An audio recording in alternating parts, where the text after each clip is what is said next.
Reverend Jackson.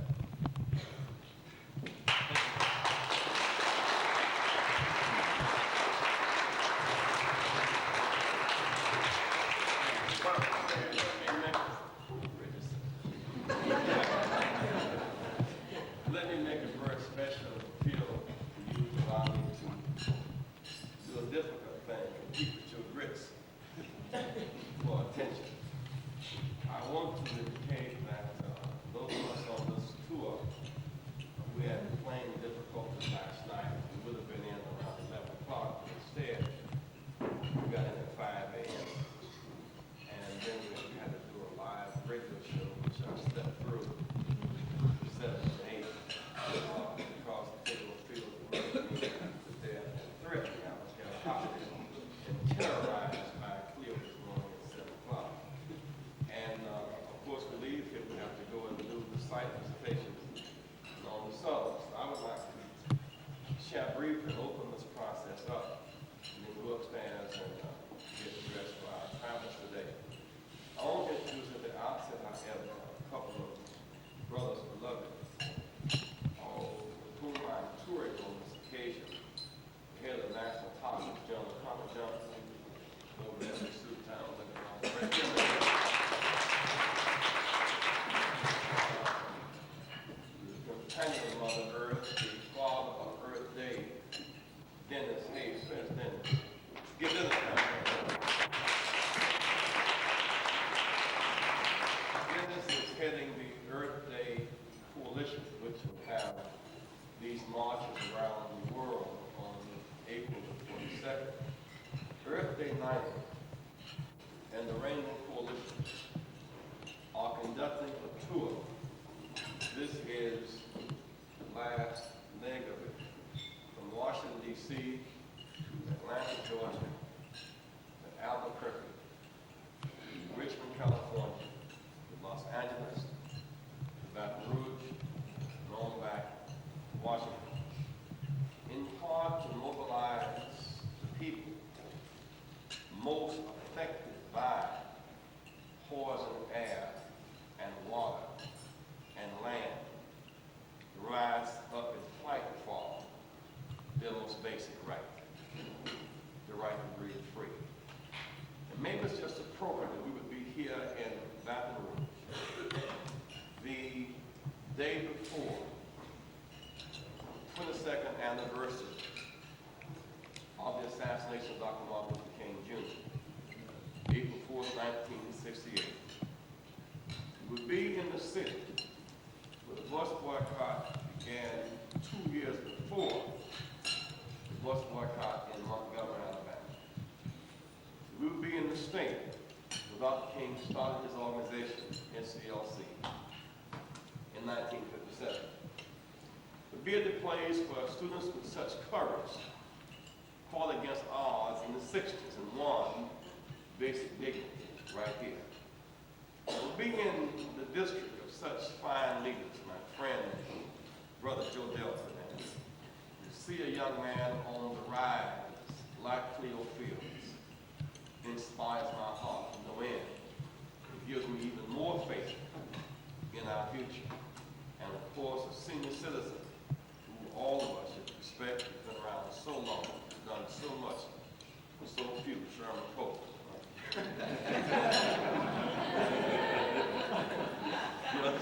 Done so much for so few. For a long period of time.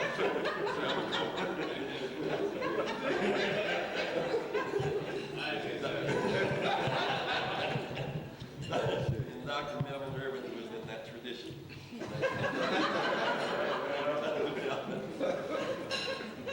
Let me make these several basic observations for a moment here. Number one, just some kind of basic facts. Half of the toxic waste dumps in America are in the South.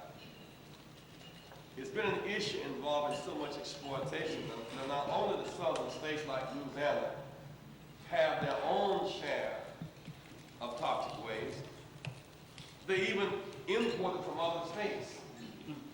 Bring on some more sludge. Because here we can cut a deal with the politicians and get it through. And that got to change. Fact is, the South has been given a raw deal with raw sewage for too long. In part, the fact that many of our people were poor and rented land or rented a space.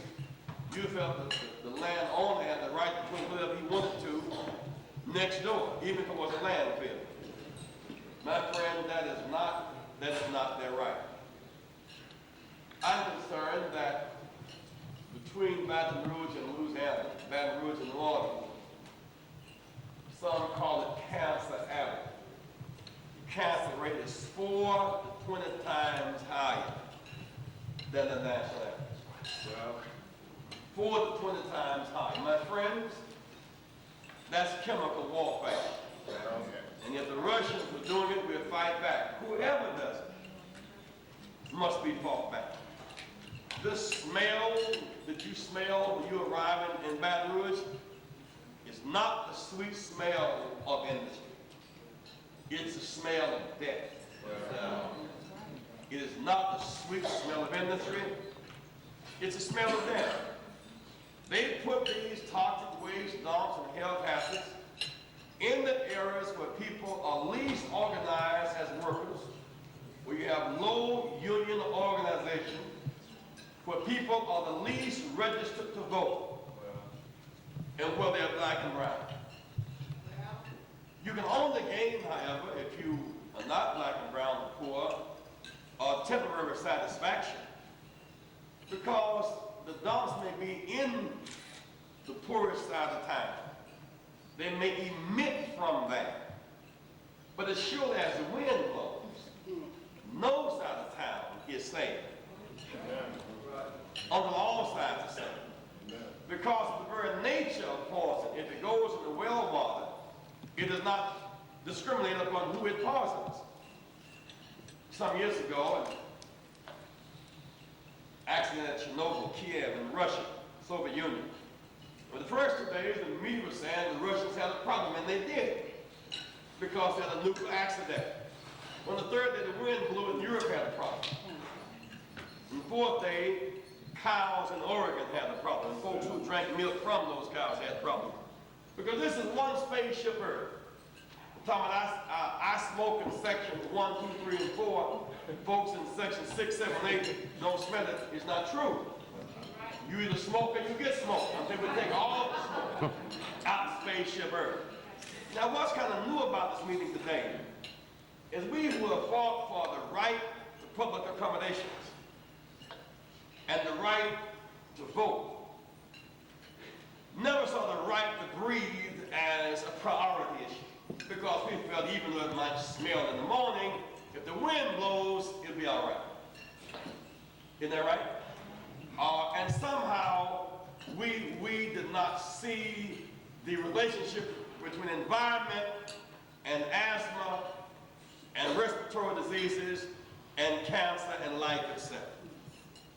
And then some of us were given a deal a little different than that. If you want your job, don't bother the planet. And after all, the environment is one thing, the job is another. Why should we have to trade off jobs for life? What a threat. What intimidation. What does it matter if you work 20 years on the job and then get your retirement money and have to spend it buying chemotherapy? What kind of trade-off is that? We should never trade off a job for the right to breathe. The fact is that we commit ourselves to cleaning up the environment, we'll create more jobs, doing the right thing, and live long. Each of these companies must be demanded either by volunteer money or by tax levy to set money aside to clean up their mess, and it is their mess. Amen. The reason I'm glad to see you preachers here is because the issue of the environment is not just legal for politicians or legal for lawyers, it's a moral issue. Amen. The earth is the Lord, not the legislature, the earth is the Lord. Amen. And if God gave us air, those who pollute it represent the devil. Amen. God gave us water, those who distribute it represent the devil. This ain't politics, this is salvation. Amen. We have a right to breathe free. That means marching on folks who pollute it. Amen. Now, lastly, how them Brits come? Lastly, this. I would just give you a little advice in passing. One time, there were a handful of us picketing Mayor Davis, led by a brother named Al Ray. And so everywhere Al would go, David would go and try to catch some picket signs. And they would ignore us because there's 7, 8 people. Big city like Chicago. And one day we saw David's car coming around the corner. He went around the building, and as David came out of his car to go into his office, City Hall, the pickets were there, and the reporters, what do you think about the pickets? So David turned and said, who is Al Ray? The fact that Mayor Davis would call his name exalted. And the next day, the Chicago they was on a 4-page article and picture.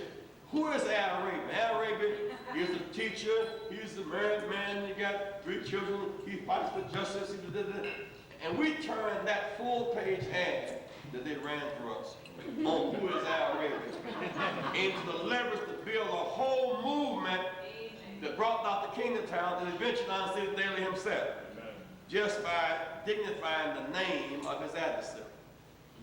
Now, friend, don't y'all make the mistake. Every time you open your mouth, calling DD's name.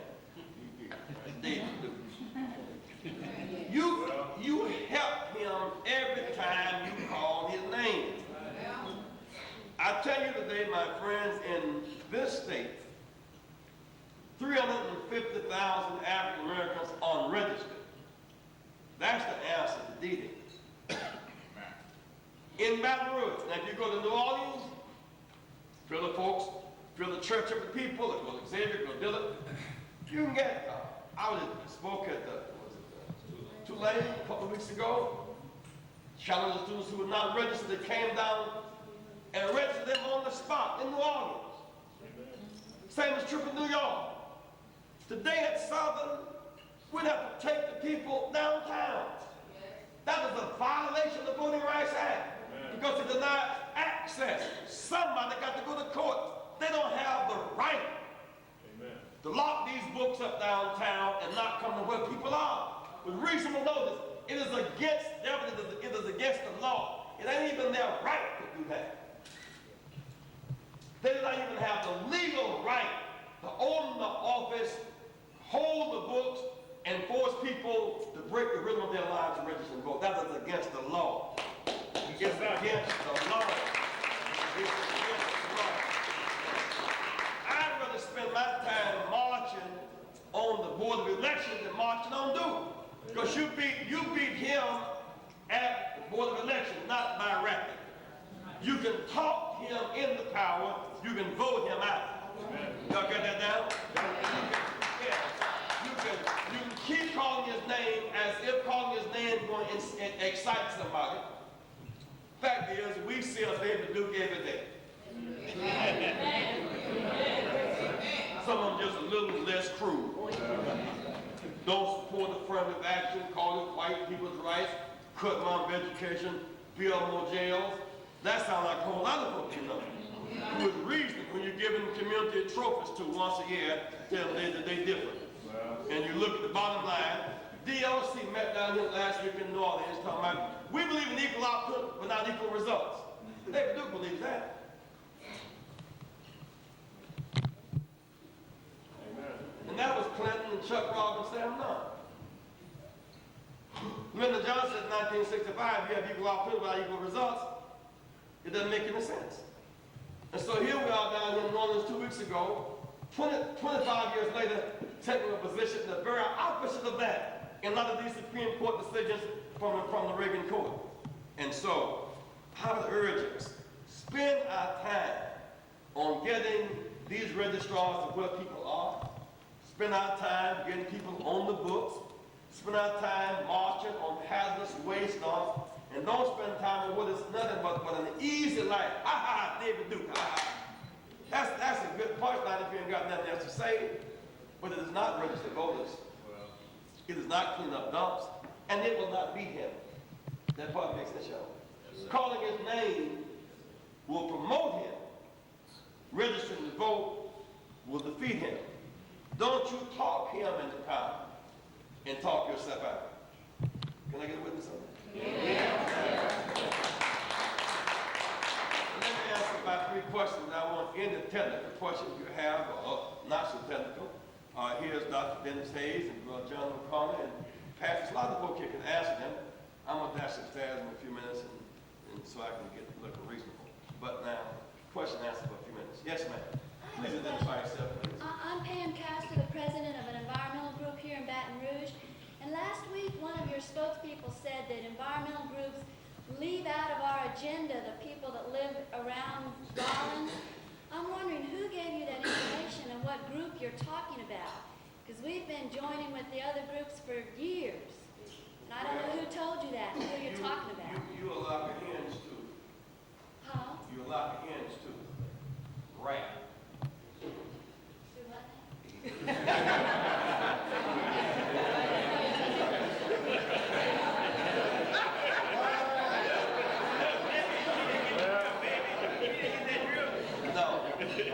now? Let me say this there in all sincerity.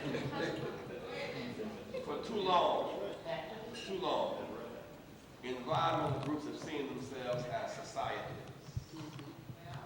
And they didn't involve family farmers. They didn't involve people who were not white. They didn't involve poor people. They didn't involve the people in whose communities the dumps were. That was a mistake, because if you are for good environment, and in my ignorance, I end up being against what you're about, I'm used as a scab to undercut your effort. So only by coming together can we use the best of what all of us have to make the thing work. But we have not gone to a place yet. Washington, Atlanta, Albuquerque, Richmond, LA, and that complaint did not come because it's true. Now, there are 2 things we're going to do in my judgment. One, if we find somebody like you who is rare, because you have been reaching out, and you're an exception that must be multiplied, because that does make you an exception. Secondly, is that let's not spend a lot of time on how we was when we didn't know no better, and figure out how we're going in the common direction now that we know what we must do. The third thing we will do, because I don't want to spend so much time on race denials, that we can spend time on cleaning up sludge. Amen. And cleaning up the air. The last point is that Bridges, you do not have to be a part of an environmental organization to be a part of the environmental movement. You may not belong to the CL Club or the Alderman Club. You don't have to do that to be a part of the movement. Whoever breathes is a part of the movement. And resents breathing poison. Whoever resents breathing or drinking contaminated water, you are in the movement. Got that there? So I hope that those societies will open up, because if they got information and don't have the people, they can't win. The people got the asthma and don't have the information, they can't win. When we bring our resources together, this is the one area I'm convinced where black and white, rich and poor, lion and lamb can find common ground. And I hope we will accept this challenge.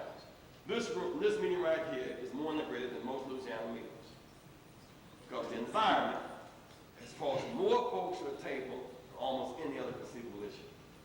Reverend Jackson? Yes. I have a question. I was sent here by the people of St. John Parish to ask you a question. We're faced with a situation that is prevailing all over the country. Last night, a board of zoning decided to rezone an area of approximately 4,000 acres of land that is owned by black folks. That's the West Bank of St. John Parish. The purpose of the rezoning was to make way for a Formosa chemical plant. They've offered to buy the people property at 10 cents a square foot. This is area that is owned and is predominantly 99.9% black. Without any consideration, without any regard, without any remorse, they are taking away our land. Land that our parents have owned since 1874. talk about saving the plantations. We feel we own a plantation too because we're an extension of those plantations. They asked me to ask you, and we know you're saving everybody around the world.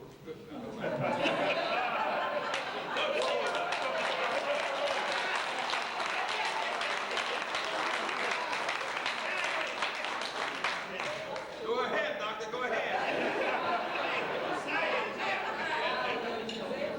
But last night, that road to freedom became a little longer road and a little harder road. And now we're trying to regroup after the decision made by the council and find a new direction to go and to do whatever it takes to stop the putting that plant there. And one thing we've looked at, the same thing of what you mentioned about statehood in Washington, D.C., we have an area there that is a high concentration of black folks and has a high concentration of plants that are already there. And we're looking at maybe incorporation. So we need some guidance and assistance from you. Well, let me say, first thing how you do is right. You're here. Yes, sir. And you need to get your chair around this table because the solution is around the table. The solution is that when people who don't live in that parish know it's their problem. And no such thing as St. John Parish's environmental problem. Am I right, John? It is our problem, which means that we got to research it and we got to march on it. And we got to fight for it because it's a threat to all of us. You should no longer have to bear that cross alone. Now, the fact that you are now willing to fight back is a step in the right direction. Now, I would say in the fighting back process, number one, let's take a hard look at registered voters and unregistered voters. Because that's what the zoning folk understand. They understand voters more than understand chemicals. And so if it means going in that area, voter registration drive and marches, let's do all of that. And so as we work out the agenda, count me in as a part of the team to support the voters. All right? Come. Yes, ma'am. One of the things is that we have to realize, my name is Janice Dickerson, is that people living closest to proximity as it relates to the chemical industry have the highest risk of contracting cancer. One other thing we've got to realize is that industries, and I concur with you 100%, is that industries are placed in our neighborhoods by design, not by accident. Because folk thought a long time ago that it would be contained, but poisons will not disappear. It's going to kill us faster. But it's also going to kill everybody else in Louisiana. And in terms of dialect, what we need to do in terms of a national and state agenda, we need to start looking at legislation that will prevent folk from putting poisonous chemical plants and their waste sites in our neighborhoods. That's going to be the beginning. I see a few legislators here from Louisiana. From the legislature here, I see a few people that's running for the for Congress. Now, my challenge to them is when you go to your particular legislative bodies, you go on and enact some legislation. In Louisiana, it's not popular. In the nation, it's not popular. But if you're concerned about my right to life and the baby's right to life, then certainly you're going to do something for our own survival because it's going to kill me today, but it's eventually going to get to you. And I think legislation is really the only way that we can accurately deal with it.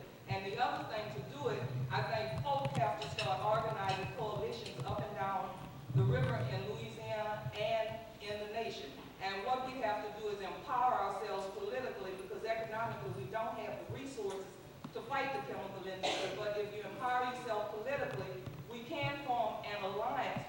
And folks who refuse to deal with the issues of placing things in our communities that's killing us, we can get them out of office, but you're going to have to get up off your duffs and do it yourself. I think that one of the things I want to see in response to that is that the environmental movement and environmental organizations and politicians and preachers cannot afford to be divided on this issue.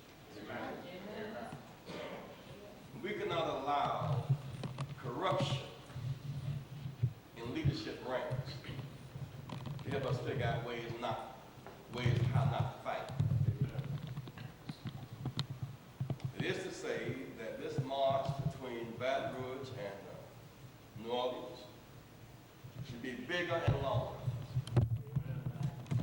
and more than just once. I don't see the march from Selma to Montgomery as being any bigger deal than marching from New Orleans to Baton Rouge. I can see people coming down this highway by the tens of thousands. You got a strong case. You got people dying. Amen. People can smell it, they can see it, and their relatives, they can bury them. It becomes a way of stop arguing about who's leading the environmental movement. Whoever's fighting is leading. Amen. Teach that. Well, you don't need no permission from people who are not affected to march against that which is killing you, am I right? Amen. I tell you, my friends, I'm with legislation. You know, I'm with that. But I'm with creating an environment in which legislation takes place. And there's nothing like mass demonstrations as a form of mass education and mass registration to create legislation.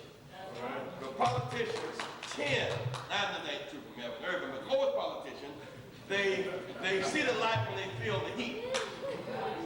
Isn't that right? You know what I mean? They see the light when they feel the heat.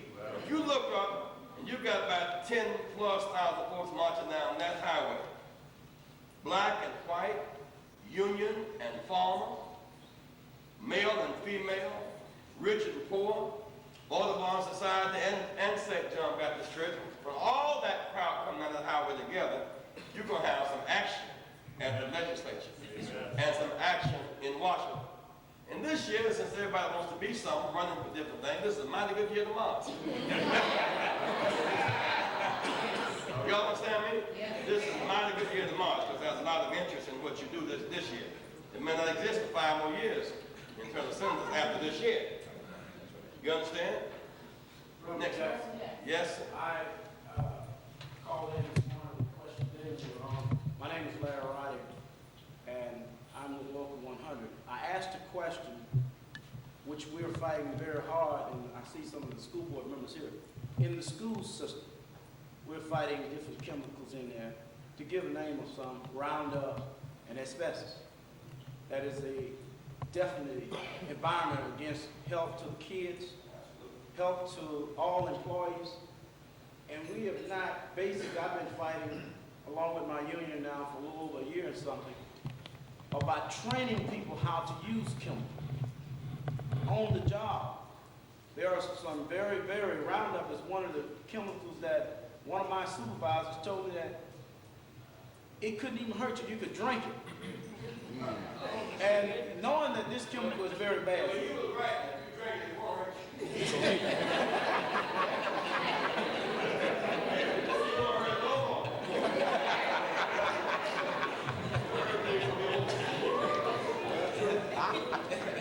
You cut that sign out, Jim Jones.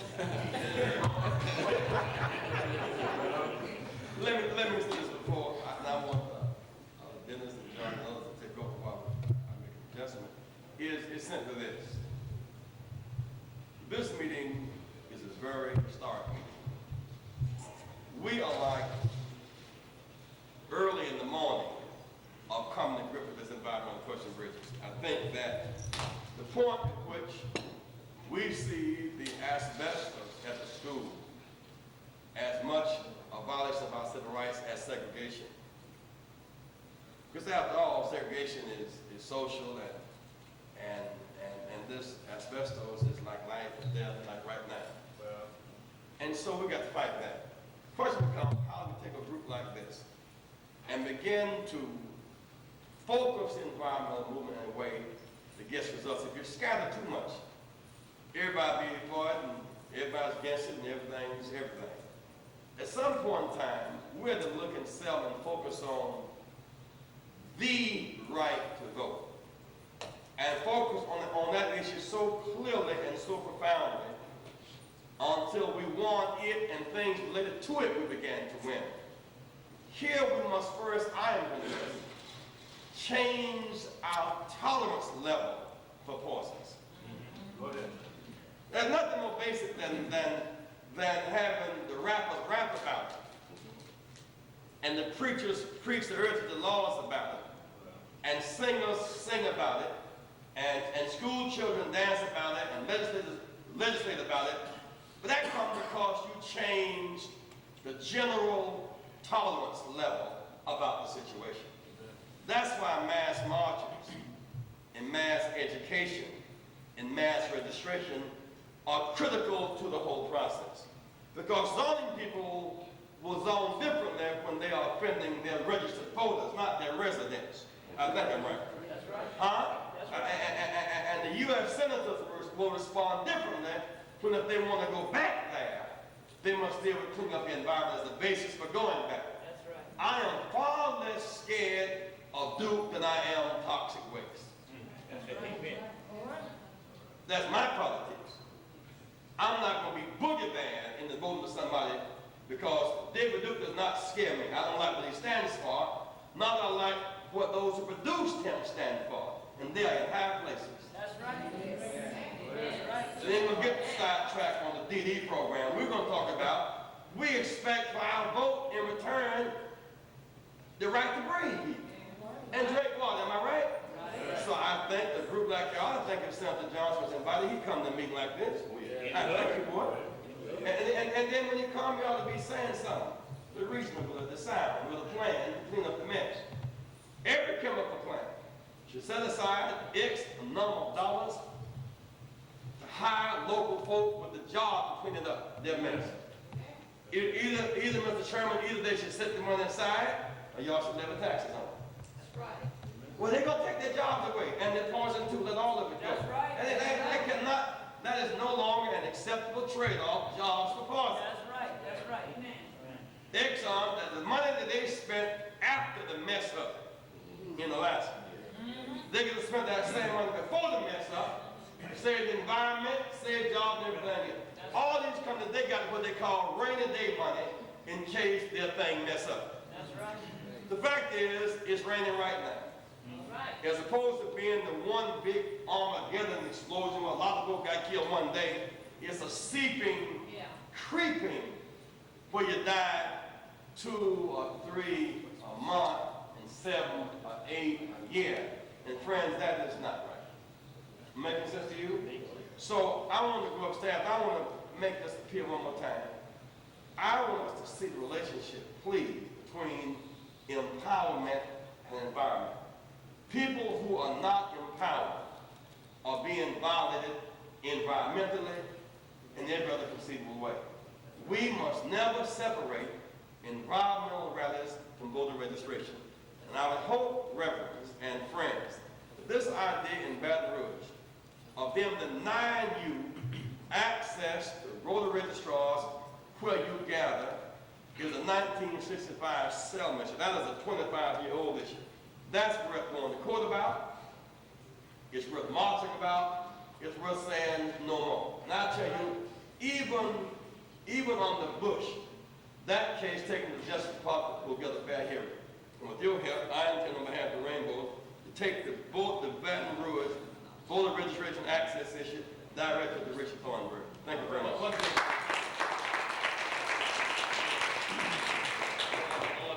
Friday coming at 6 o'clock at the Clarion Hotel, we're having a statewide Rainbow strategy meeting to prepare the agenda for the meeting the Reverend is calling in Atlanta in May, which is Not trying to be at me. it's nationwide. It's at the Clarion Hotel, Ballroom C, in conjunction with the National Black. You know, what we're doing is that on May 3rd, May 3rd, 4th, and 5th, we're having a National Rainbow meeting in Atlanta, Georgia.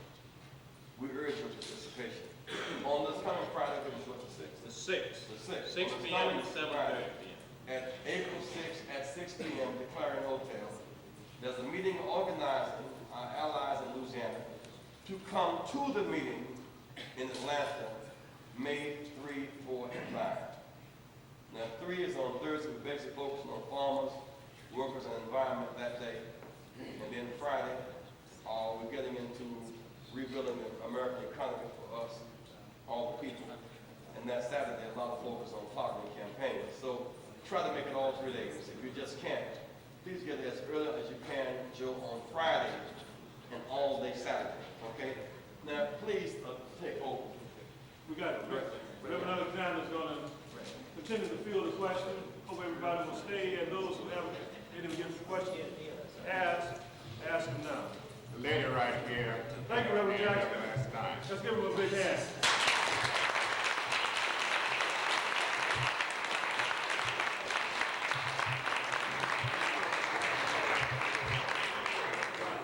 My name is Helen Robinson, and I'm a resident. Mrs. Robinson. Helen Robinson. Helen Robinson, can you hear her?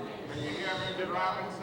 Why don't y'all say we're talking about the environment? Excuse me, Rev, I don't know why everybody want to leave all this subject down to the gym to deal with. I wish everybody would stay. Thank you. All right, Mrs. Robinson. Can you hear Mrs. Robinson back there? I'm a resident of the Alsen community, and my concern is the division in our community. We have environmental services that come into our community that try to divide us up by doing small favors for the community or for different organizations or for churches and things. And I like to get their importance on the unity of the community staying together and fighting against these environmental groups. That's buying you off. Right, right. All right. Is there any further comment on that question? She says in her community, the big corporations, the big chemical companies come in and they approach a person who owns a little house and a few acres of land, and they offer him things. We have a situation down in the community where the big corporation came in where they only had a volunteer fire department, and they brought them a new fire engine, big red thing, and set it out on the highway.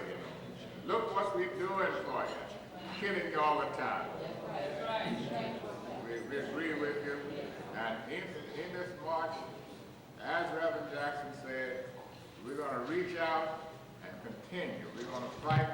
You've seen our schedule of coming through all the river parishes, including Orleans, the river parish. And we're going to fight and march and do all these things. And this is not the last that you'll see of Reverend Jackson. Do I hear another question? Yes, my lady. I'm Florence Robinson, also from the Alsen community. We recognize that a lot of mistakes have been made in the past, and we don't want to dwell too much in the past. We just want to make sure that those mistakes aren't repeated. However, let's look at some important things. If one has a very responsible industry with good technology, and it conducts a burn, that burn is supposed to be about 99.999% efficient, meaning that whatever is burned, there's only a very tiny fraction of the original substance that's going to be released into the air. Even under these circumstances, if you have a company that never has an accident, that never has an emission that it shouldn't have, the people who live in the area of that, over a period of years, will still be exposed to certain carcinogenic chemicals. And it only takes one carcinogenic molecule to get into your body and to produce one mutation. And that one mutation could open the door to that chain of events that leads to cancer. Now, most of the companies that we live by don't have those kinds of burns.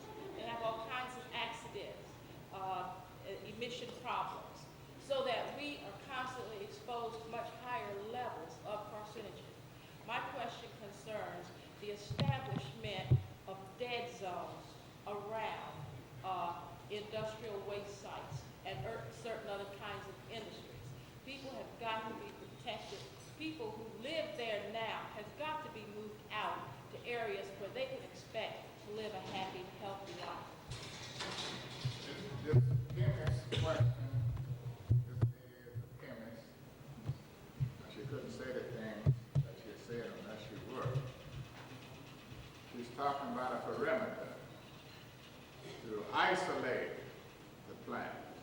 That naturally, what she said in effect, if I understand her correctly, is that you, even before a meltdown in an atomic plant, at 3 Mile Island and Chernobyl, they're the most infamous ones, that there are regular chemicals that are constantly being emitted during the normal operation of the plant.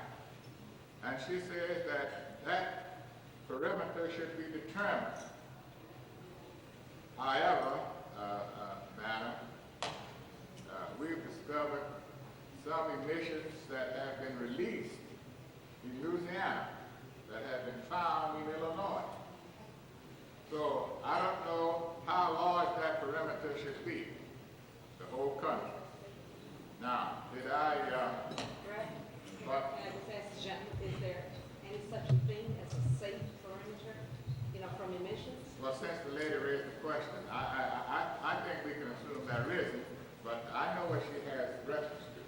She has reference to the fact that we've discovered some citizens in this country living, for example, her line is at this wall, and the plant is right at this next wall. Isn't that right, Mr. Maloney? I think that's the situation, and that's what she has reference to. All right? Ref? Yes, sir. That is one of the most beautiful and articulate statements I've heard of the guts of the toughest of the problems that we face. And that's, we just don't know. There are a whole bunch of areas where there are formidable risks, we believe, and the uncertainties are very high because we don't know whether one molecule of this particular potentially carcinogenic substance is going to cause cancer.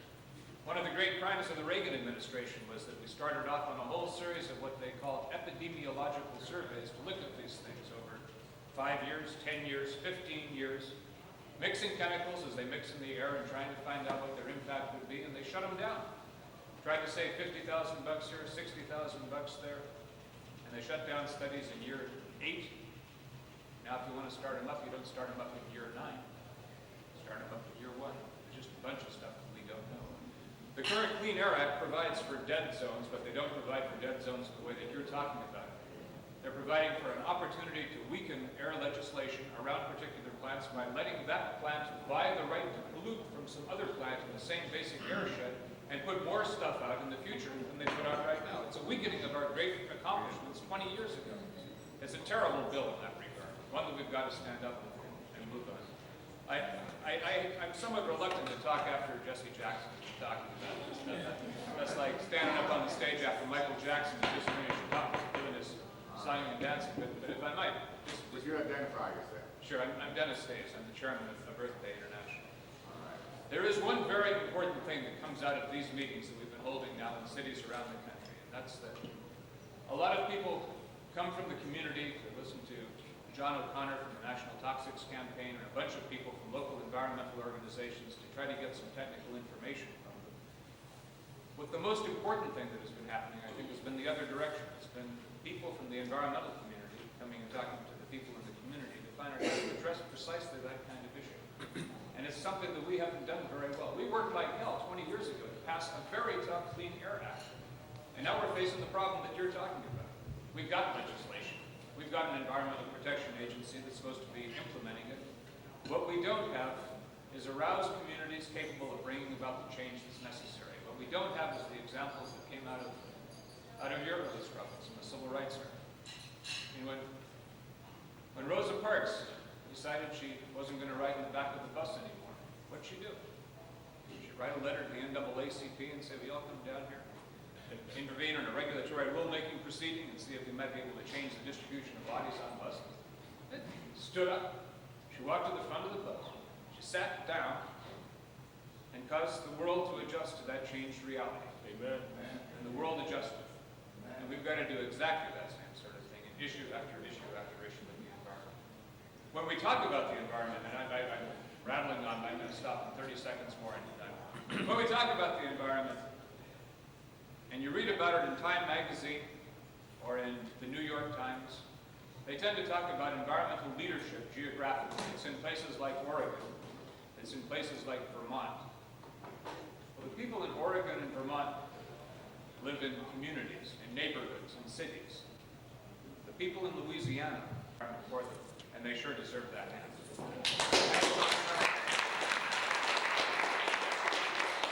Now, there are two persistent people here to be recognized.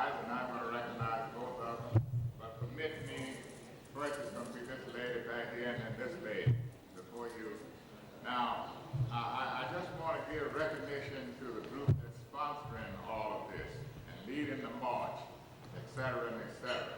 Now, it could be any one of you of your organization, those of you who represent organizations, because if you come in with us, then you're a part of the organization.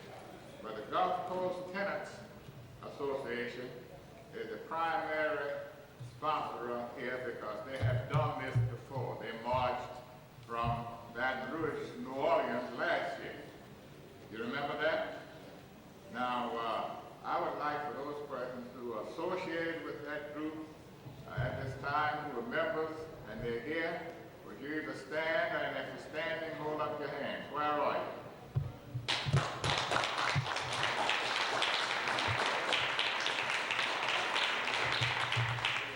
We want you to join us now to this lady with the red scarf. What I want to know is that we're working hard to teach people about the environment, the poison. But what bothers me real bad is that our children is going to school. Raise your voice just a little. That our children are going to school, and now one day they're taught about this. And this bothers me because my kids swim in Mountain Bayou, where we live to, and we're contaminated. And I remember they were fighting for the to say this, to tell people it's 5 years ago. But then my kids and all the rest of them kids that swim and eat crawfish out there, before anything was done, before anything even knew. If our kids were taught these things in school, that they would know not to do that automatically themselves. But we're going around and we trying to teach them. The problem is that why not teach our kids this in school? Now we teach kids, my baby 11 years old. Believe me, he sat down and told me how he can make a baby. He cannot tell me about how to get by, about not swimming in that bayou. That's killing him every day. And he got, I figure he had 6 more years, he didn't think about having a baby. 9 more years, 10 more years, before he think about how to have a baby. But then I don't know, maybe next year, after eating that crawfish, he may not live to have children. Because who's saying that that poison in there, he may have cancer. And may not live to have children. And that's a problem with me. And I hate that. And we got people on school boards and everything else and in these committees about it, but they never once said, but then why not teach the kids? Because we're getting older that's in this room. We may not be here long, this great Alexander. Our kids are the future, we're going to be here fighting. And if they have to wait till they get old as I am to learn that, then wow, they lost already. They won't even be here to even tell anything. And that's a problem we need to get to where we teach our children the right thing. I think that I learned one thing that since they said sex education in school, more teenagers have come up than back then when we were in school. So we need to think about that. Thank you. Now, we're not going to go back at one another now. The question raised here is how do you get instructions that come our way from time to time into the classroom? Do you have any suggestions on that? How can, we have some classroom teachers here, don't we? Let me see a hand. I know you, Kim, you teach. In our department of biology, we have had a unit on ecology for the last 20 years. We've been teaching our students about environmental issues, considerable emphasis on pollution of our fragile environment. Which system in which? Southern University of Baton Rouge. I see. And the unfortunate thing is that University itself. I thought I heard her say she teaches a 7th grade class. no, Southern University. Southern. Yes. Well, The sad thing is that such a large percentage of the youngsters that we teach are no longer interested in being teachers themselves. So, and it's only been in the last about the last 5 years that biology has become a required course for all curricula. So all students who go through Southern now get a taste of biology. And as more of them become aware of environmental issues, I don't know what's going on in other universities, whether or not they're putting as much emphasis on ecology as we do. But this will filter down, but that's a slow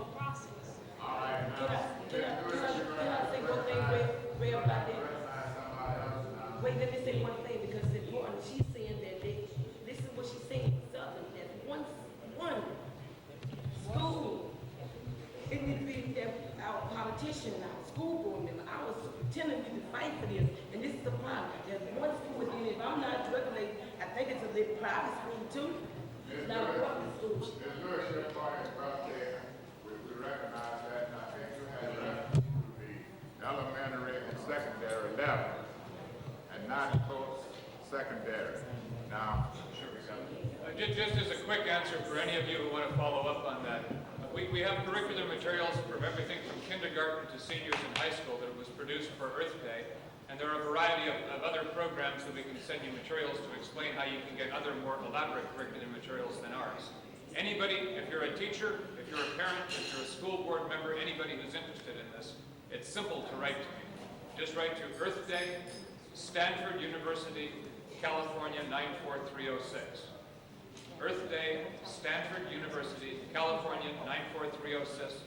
Ask for whatever kind of curricular materials you have, we'll send it right off to you. will you have any of that material available during the march? We can get some to you. Please do, because we'll be stopping through about 15 parishes. Now, this lady next, and then you, sir. I'm Betty Dunn, and I'm also a member and resident of Alsen community. And my comment is, I know that on Reverend Jackson's schedule today, he will be visiting a site near our home at Rollins. And I would like to say this, that while he is visiting this site, maybe he should look just next door to what is being shipped all over the United States and possibly all over the world. There is a feedlot farm of beef cattle right next door to Rollins. This pollution is coming to our dinner tables and going into our schools and into our hospital facilities and wherever else. And I just would like to say this. Louisiana is an agricultural industry state also. We should take under consideration how close these chemical plants are to the agricultural products that we raise and ship all over the world. I have animals at my home, which is less than 2 miles from, it's less than a mile from Rollins, the site. I have watched my horses die, I have watched my dogs die, I have watched ducks die, no reason. Called CET, that is a subsidiary company. We provide the service for disposal, transportation plant through destruction. So the first facility in here is the terminal facility. It also has accommodations to wash out the inside of the vehicles, trailers, in the event that they're not in a dedicated service. We wash all of those trucks out. That wash water again goes back into our process. All water on this whole site is captured in a series of ditches and reports to rainwater basins. Any water that falls on this site, we put into rainwater basins and have the ability to sample prior to discharging that water. When we get in the processing areas, that water is automatically treated. The rainwater out in these open areas is just captured, checked, and then released.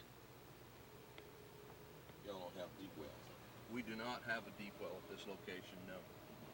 Our main purpose, or our main method of treating rainwater and wastewaters is through carbon absorption, wet wastewater treatment system prior to discharge. Another way that we do for water such as leachate that come out of the bottom of the landfill cells is that we TOX, or thermally destruct those. We blow those into the incinerator and burn them. This facility to your right is a rail car unloading facility where rail cars come in, are spotted.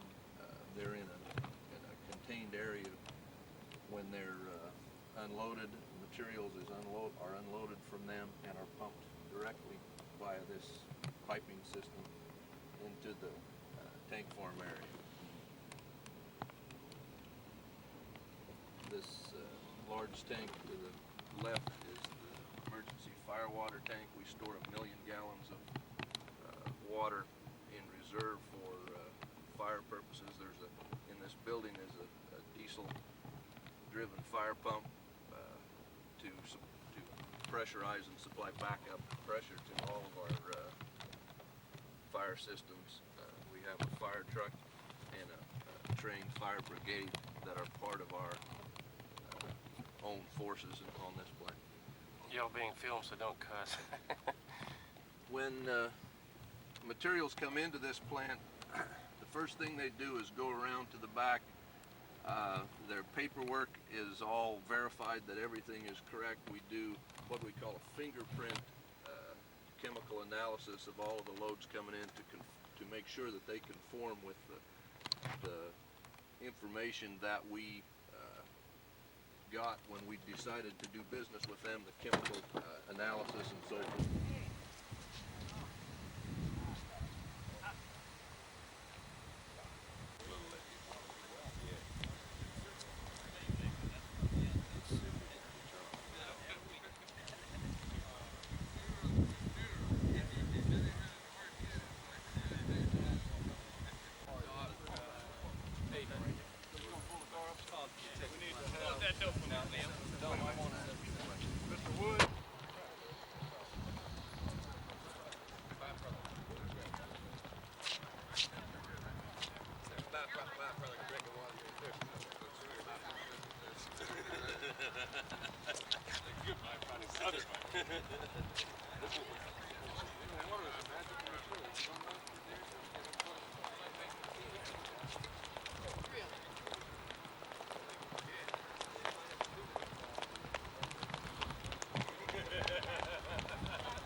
Reverend, can I use your arm to lean on? This gal, Reverend, is like one of the quintessential fighters across the whole nation. She's taught me how to do this stuff. What kind of fight is that? I'm sending his check in the mail. Quintessential. Isn't it I true? don't know. I learned that from you on the trip. I learned that from you on the trip. I'm taking notes. Come right up. Sash house. Reverend Jesse.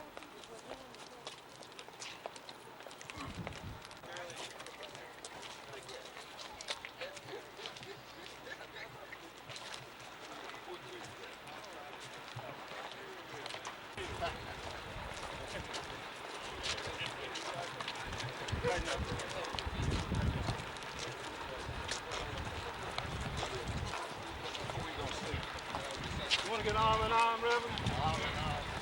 Let's get arm in arm in here. Hey, Dennis. Let's get arm in arm. We'll go right to where you see the gentleman on the staircase. Okay?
Behind you, stored the instrument shocks. On the left-hand side, you will be able to see further in a second. The control room. Inside the control room, you have the kiln, the big rotary kiln on the left-hand side here, which burns solid and sludges. You'll be able to see in a second. Gases from those go into the afterburner. Basically, the section that you see from the green pipes back to the rotary kiln, about 22 to 2300 degrees. Completes the burnout of the organic material in the waste material. Those gases are about 2200 degrees, go into an area here that's called a quench chamber. You see with the piping where they are cooled with a caustic added to water to knock out the HCl, the acid gases, cools the gas from about 2200 to about 190 to about 110, 15 degrees. From that point on, it'll go through a series of what's called scrubbers. Ionized and wet scrubbers will further water and material knock out these solids. Go into the big piece of equipment you see behind you. This end of it being brown is an ionizing wet scrubber that knocks all of the particulate out of the stack. To meet the regulatory requirements we must meet, up the stack you will go up, the material will be, the air and the gases will be about 90 to 95 degrees emitting from the stack. Let me ask you this. When in the cooling process, that's when the dioxin is formed. Now, how often do you check the dioxin level? We have to go through a trial burn every year, a stack test, to check things such as the dioxins, the furans, the organic constituencies, the destructive removal efficiency. It's an annual check. That's an annual check, yes. Also, Once a year you check for dioxin? once a year we go through a stack test. That's all though, once a year? No, sir. Oh, okay, I'm just trying to get it. 24 hours a day that you will see in the control room, we are monitored by both EPA and state regulations. So this facility exceeds the amount of what we monitor exceeds both federal and state regulations. Temperatures, pressures, feed rates, flow rates, CO, oxygen, CO2, total hydrocarbons, as an example of some of them. Those are monitored 24 hours a day.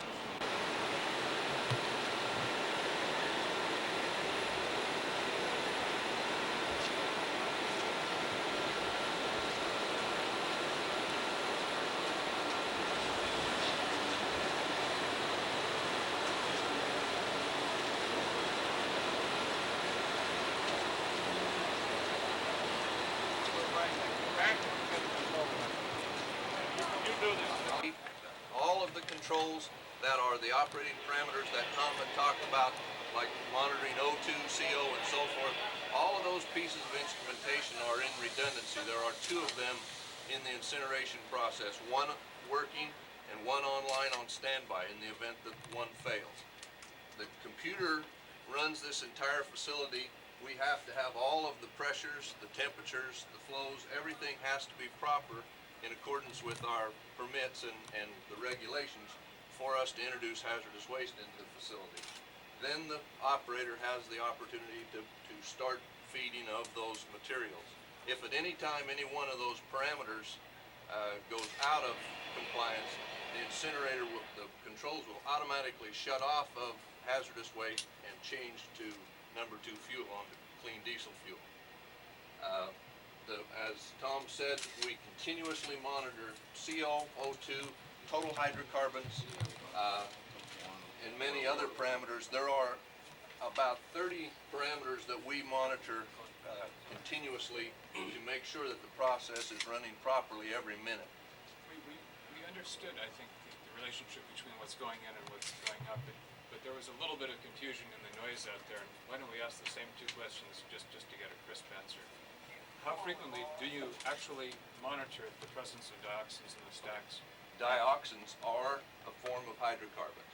Yes, So you monitor we total monitor hydrocarbons constantly every minute that the incinerator is running. But how often do you monitor dioxins and find out if they are part of that hydrocarbon stream?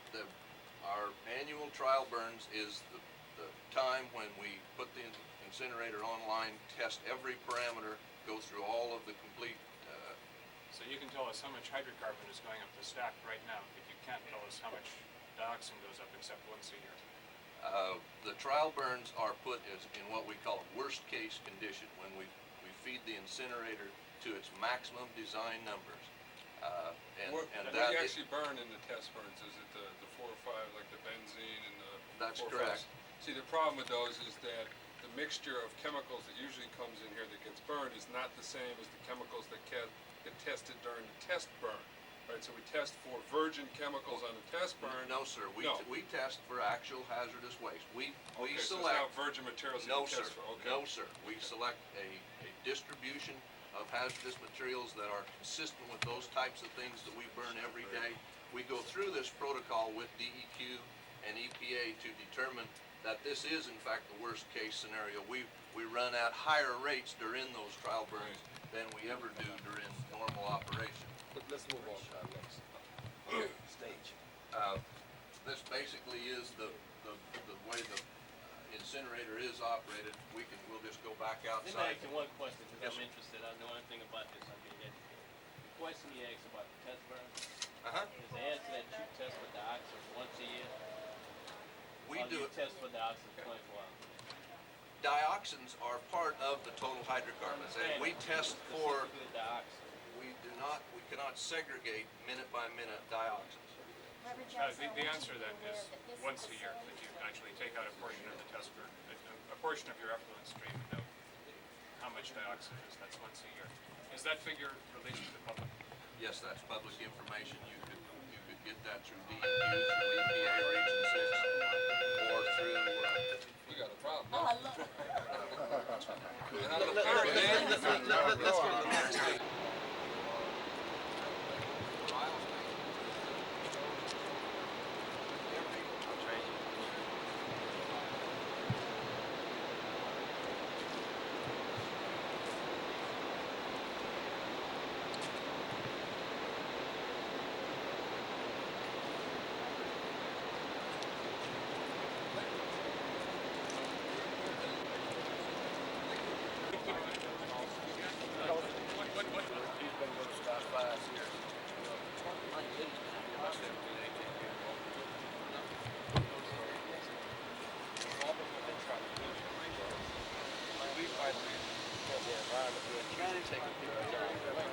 We're trying to increase jobs and take death away.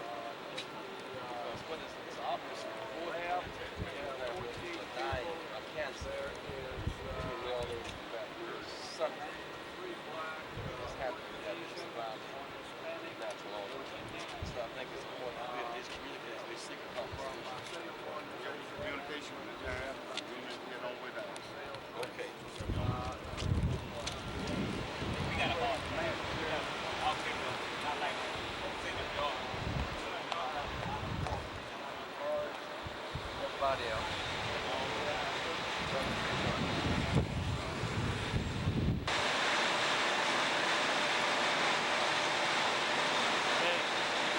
Gone. But they stopped us, you know, after the other cars came. But we couldn't We- go in. Hold on, what we said before, we're not gonna act like crazy people, we're gonna be in order. The plan.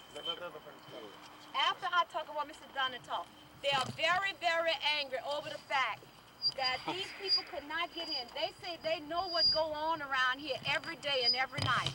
And they wanted to come in and tour. Mr. Dunn wanted to tell y'all something. We don't fault the ones who was in the front because y'all car was gone and you didn't know what was going on behind. You Let understand? me ask you a question, Brother Don. Explain some of what goes on in your experience. Yes. So we can try to reconcile it with what you heard and what you feel. Reverend Jackson, this is just the type of thing that we've been trying to get across to everyone. Once all the dignitaries and what have you are out of sight, this is just what corporations like Rollins and other industries do. You know, they ostracize the residents, the people that work adjacent to the facilities and what have you. All of you all had gone through. Right after you all went through, one of the young ladies of God made a statement that, hey, we are letting the people with Reverend Jackson through, but we're restraining the local. Let me ask you a question. I understand that. I'm trying to get something else. You live here. You work here. What's your experience with the fallout? Ask someone living in the community. Let me hear. I'm Ms. Robinson is going to speak. I'm Ms. Robinson. looking you right in the face. Go ahead, Paul. So I think it's important that we get a sense of that. I've lived in the Alsen community for 19 years. There are other people who lived here for 40 years. The Alsen community is over 100 years old. We're not a community that grew up around the plant. We're a community in which the plant located in our midst without regard for our health and safety. How the state of Louisiana could allow this plant that's going to deal with these kinds of biohazardous materials locate in the middle of a thriving community when this company had not previously demonstrated any kind of technology showing that it was capable of dealing with kind of substance it's going to deal with. And then over the period of years, with a terrible track record that they have made, of the records of all kinds of emission violations which have wreaked havoc on the health of the Alsen community people. More than 80% of the Alsen community people suffer from various kinds of respiratory illnesses and sinus headaches. 21% of the Alsen people report asthma. We wake up at night choking. We can't breathe. That's when those, see how clean those plants are now? You don't see any smoke going up in the street. They turn those incinerators on at night when DEQ is closed. We wake up choking because we can't breathe. We try to call DEQ. We can't get through. By the time we get through, somebody comes out here. Hey, the wind's blowing the stuff away. Out, they've shut down. We have skin rashes like you wouldn't believe. Look at it now, Unspecified skin rashes. Plant is shut down Big, now, Reverend. blotchy, It's shut red down. spots Even on the people. streets were swept clean. No, keep making the point. That people have big blotchy rashes on them that itch like crazy. When they leave the area, the itching stops. The rash goes away. What we have found, and I hope that you will help focus on this, is that we have, on this particular trip, we have gone from Washington, D.C., right in the middle of a very poor community, River Terrace. Pepco has an incinerator. Same kind of report. We then went to Atlanta through Morris Brown, and then to Africa. All around the world, basically. It's not just us, it's everywhere.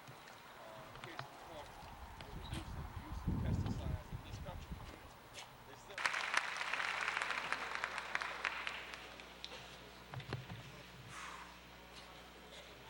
Good morning.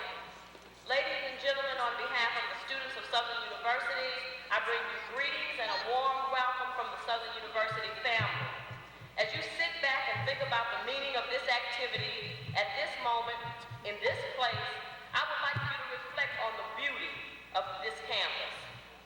It is securely nestled between the hypnotic and dazzling beauty of the mighty polluted Mississippi River and the winding railroad tracks of the Illinois Central. To the east and to the west, Rollins Environmental Service, our partner in community service.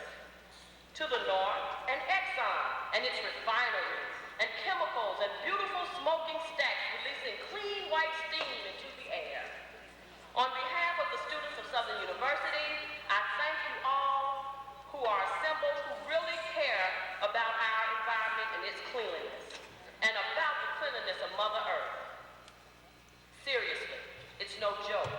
If anyone should care about the conditions of our environment, it should be US at SU. It should be us. Let's work to clean up the environment.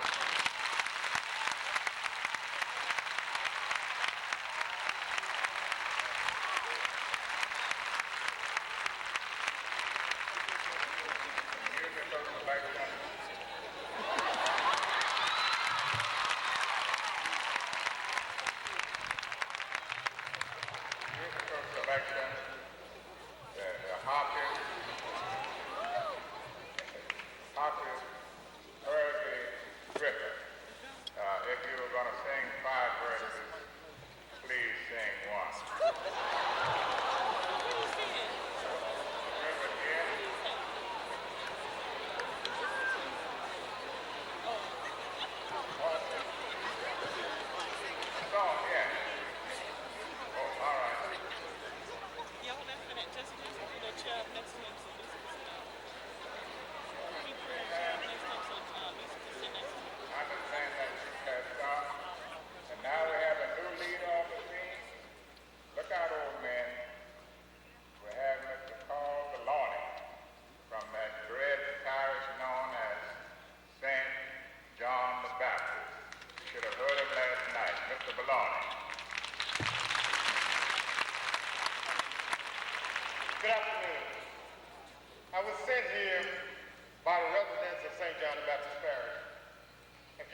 you jobs, jobs in plant that is polluting the parish, that's polluting the world.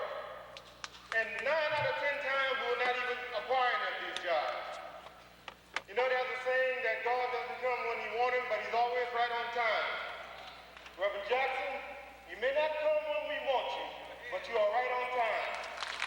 And we're going to call on Reverend Jackson and ask for his help and support in aiding and assisting us in St. John Parish.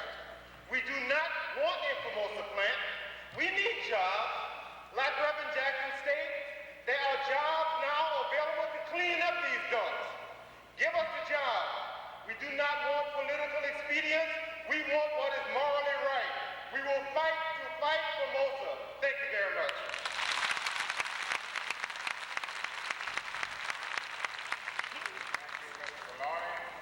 And now, Mr. John O'Connor, the technician of this march, who represents the director of the National Toxic Campaign. Mr. O'Connor.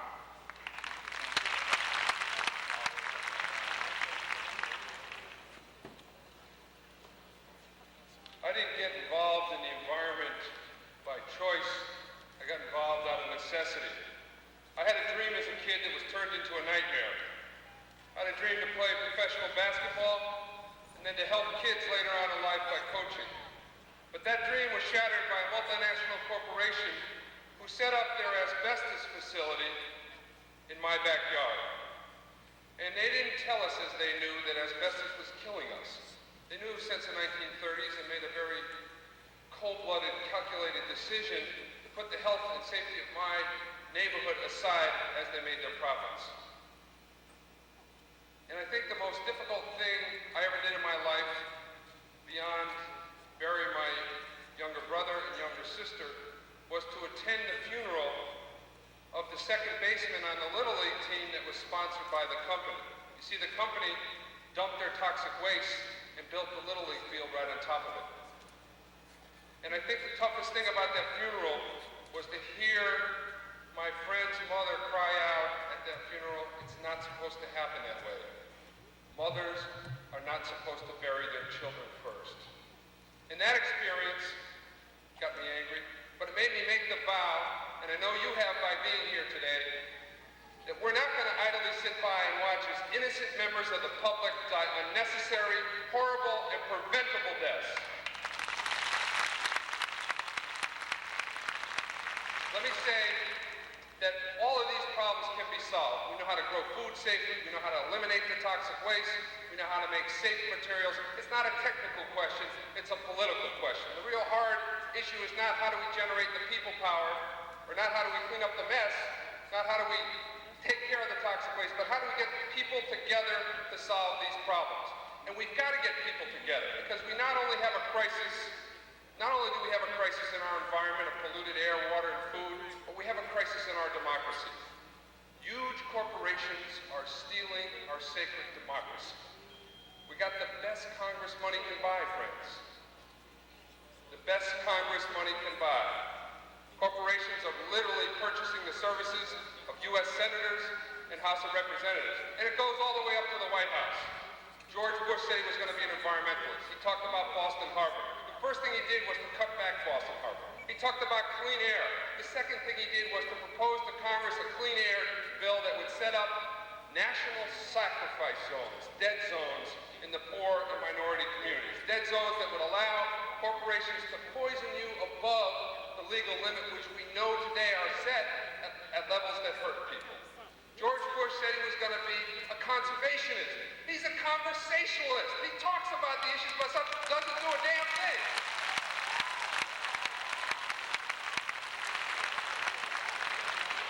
The solution to this crisis is very simple. We've got to detoxify our economy. We've got to move from a fossil fuel-based toxic economy to a much more safer, sustainable economy.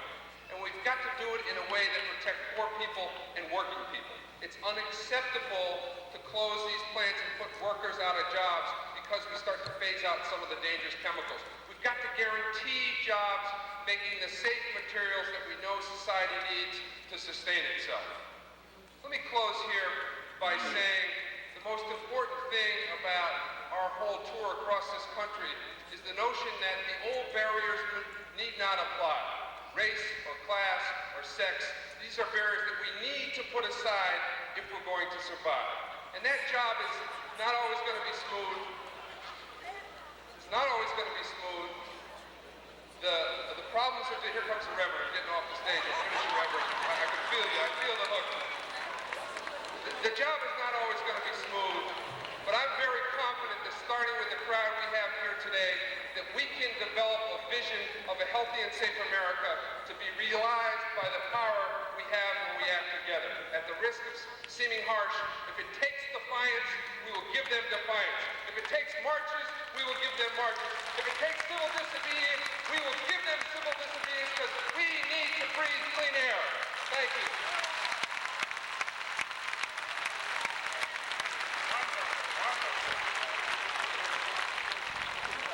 Good.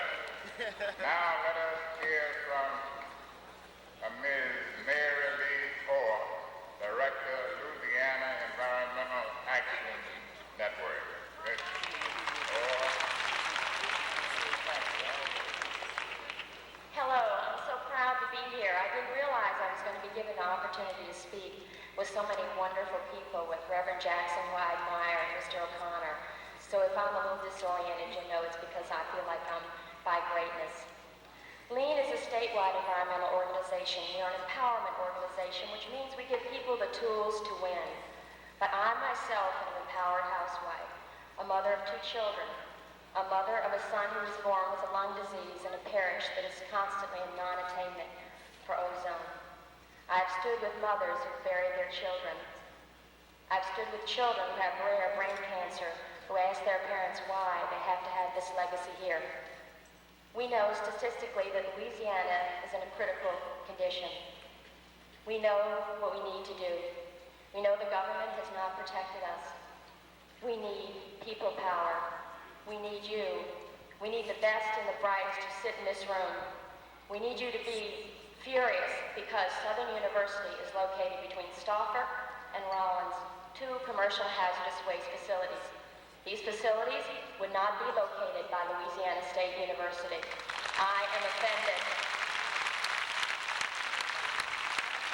We have an historic opportunity today to join hands because this issue is about blacks and whites and that we're dying and that we need to stand together to not get off the road, to fight for environmental justice, to join our hands together today, not just in this room, from parish to parish. I'm very proud to see you today. We invite you to organize, join a local group, join with us. I call it the 3 B's, to be aware, be alert, and be involved. I issue you a challenge to join us, the people on the stage, people in this room, get to know your neighbors. And I personally want to thank Reverend Jackson on behalf of the people who are fighting illness, who are empowered, who are trying to take back our air, our land, and our water. We'd like to present him with a t-shirt. We invite him to come and fight with us again. We thank him from the bottom of our hearts.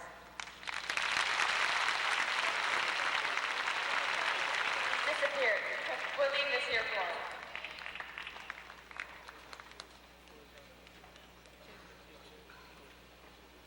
I assure you, he will get that shirt because it doesn't fit me. And now we have the man who has put this whole thing together so far, who's doing a wonderful job. I could go on and introduce him, but let us hear Mr. Pat Bryant, the director of the tenant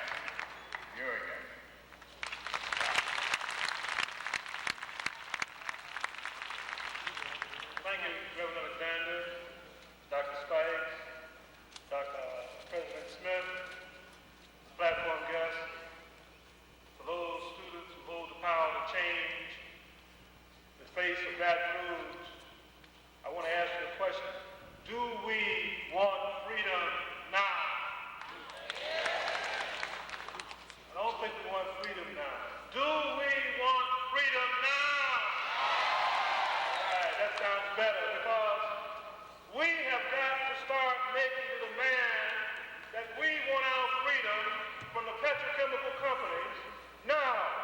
Now, people asked, some reporters asked me a little while ago, what does a tenant organization leader have to do with the environment? Well, let me tell you.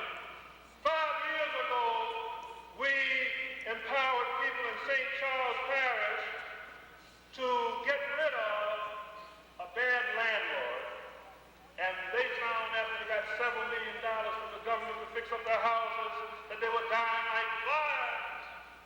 They found that Union Carbide and Monsanto had pushed up the cancer rate in that parish so that young kids and old people and all those in between were dying, and the cancer rate in that parish is 20 times the national average. And we couldn't live with that. And we became an organization that fights around environmental issues like we fight around police beating up our people and landlords beating up our people and just about being free. And we want you to involve yourselves in that struggle.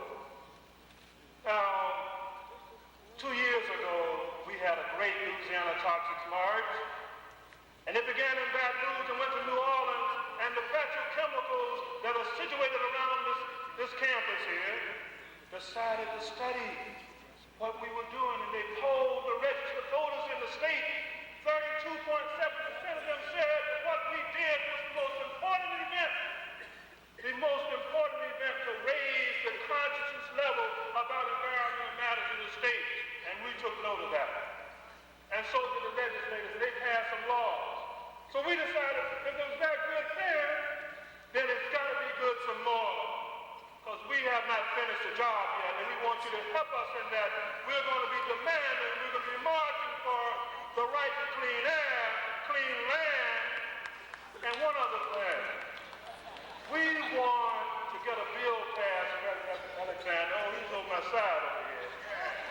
And we want you to pass a bill this year for public financing of campaigns so that any politician running for office after he gets so many signatures, maybe 5,000 signatures, would get public money to run so they don't have to depend on the oil company money and the chemical company money, and we can then elect some of you sitting out there to office, and also people like Senator Fields. Thank you.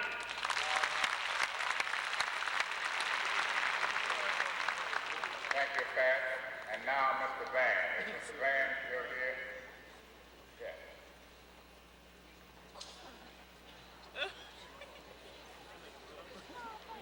It is an honor for me to stand here before you today as a representative of the Oil, Chemical, and Atomic Workers Union that were locked out of a chemical plant for 5.5 years. I'm telling you today that you're witnessing history. We have just joined up with John O'Connor and the National Toxics Campaign through our union. We, as union people, have found out that we have information that the environmentalists can use, and they have the expertise that we can use. So I'm telling every one of you now that are not registered to vote to please get out, register, and vote. Elect some public officials that's going to be receptive to your needs, which would be environmentally sound. And as a result of joining up with the National Toxics Campaign, we are serving notice as of today on industry in the state. They're either going to have to clean it up or we're going to shut it down. Thank you.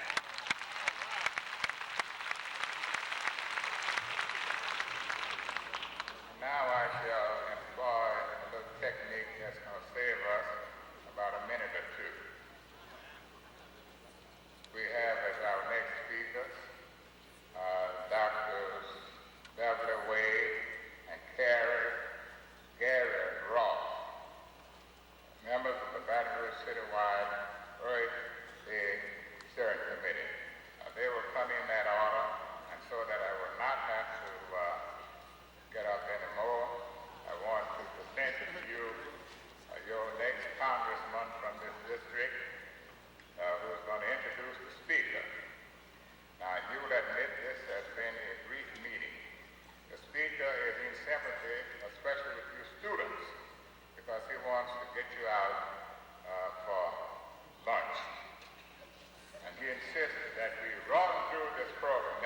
we've been racing through. And I think it's timely, and it should have been done. Senator Fields will introduce the speaker immediately after these next two persons shall have spoken. Dr. Wade and Dr. Ross. Dr. Wade.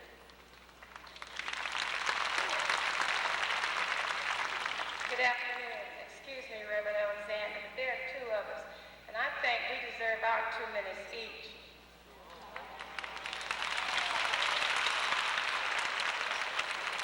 Okay, 1 minute. It is indeed a pleasure to be a part of this program since this is the eve of one of the world's largest celebration, and that is Earth Day 1990, which will take place on Sunday, April 22nd. We want you to know that as members of the Baton Rouge Steering Committee has been planning for you for several months that Southern University is an active participant for this event.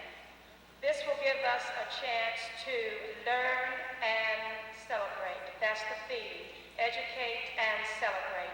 And we're going to have a little fun while we do that. My job right now is to make you aware of some of the activities that we have planned for the campus. And Dr. Ross, our ecologist in residence for 22 years here at Southern, will come and tell you about what is going on in the general Baton Rouge area. Now, we will return from the Easter break on Tuesday, April the 17th, and we have requested that all fraternal and non-fraternal organizations just flood this campus with an awareness campaign of posters, greet sheets, etc., just sending an ecological message. And on Wednesday, we have planned tree planting ceremonies. Over 250 trees have been donated to us by the Louisiana Nursery Association for this event. And through the efforts of Mr. Ben Harbour and his office, we will be quietly moving around campus planting these seedlings. And on Thursday, we will be housed in the Department of Biology, room 143, James Hall, having a teaching forum and showing videos for your information. And I guess the grand finale will be a parade. We've organized the parade for Friday. The color is green.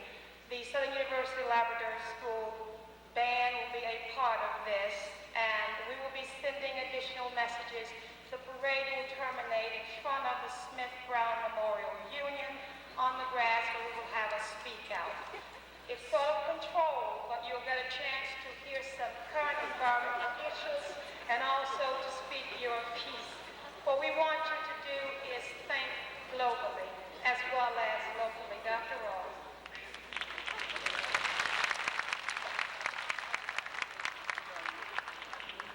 Thank you.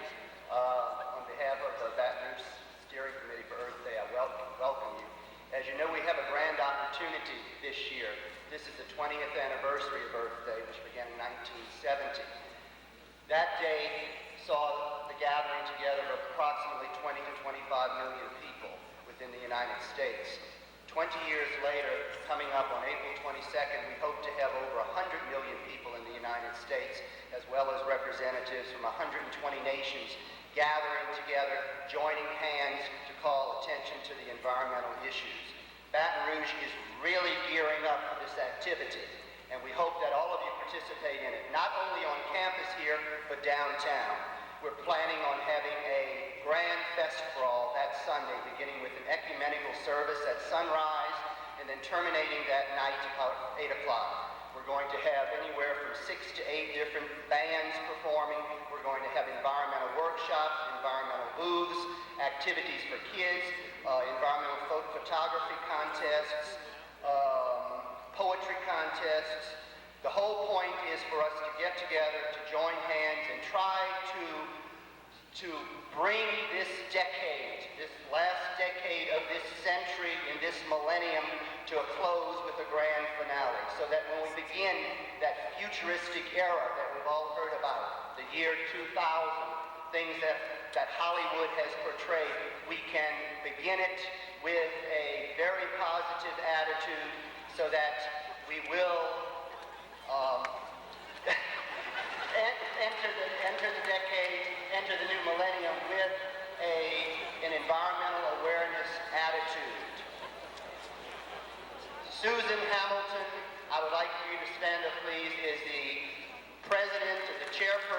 Baton Rouge Steering Committee.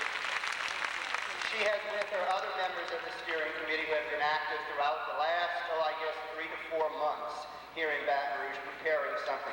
So again, I would like to say, please participate here on Southern University's campus, and please come downtown on Sunday, April 22nd, to join us in celebration and education, so that, as Dr. Wade said, we can think globally but act locally. Thank you so much. You're welcome. I'm sorry, Senator Fields, Congressman Fields, but we had missed Mr. Dennis Hayes, the director of Earth Day 1990. Mr. Hayes? Mr. Hayes is one of the technicians.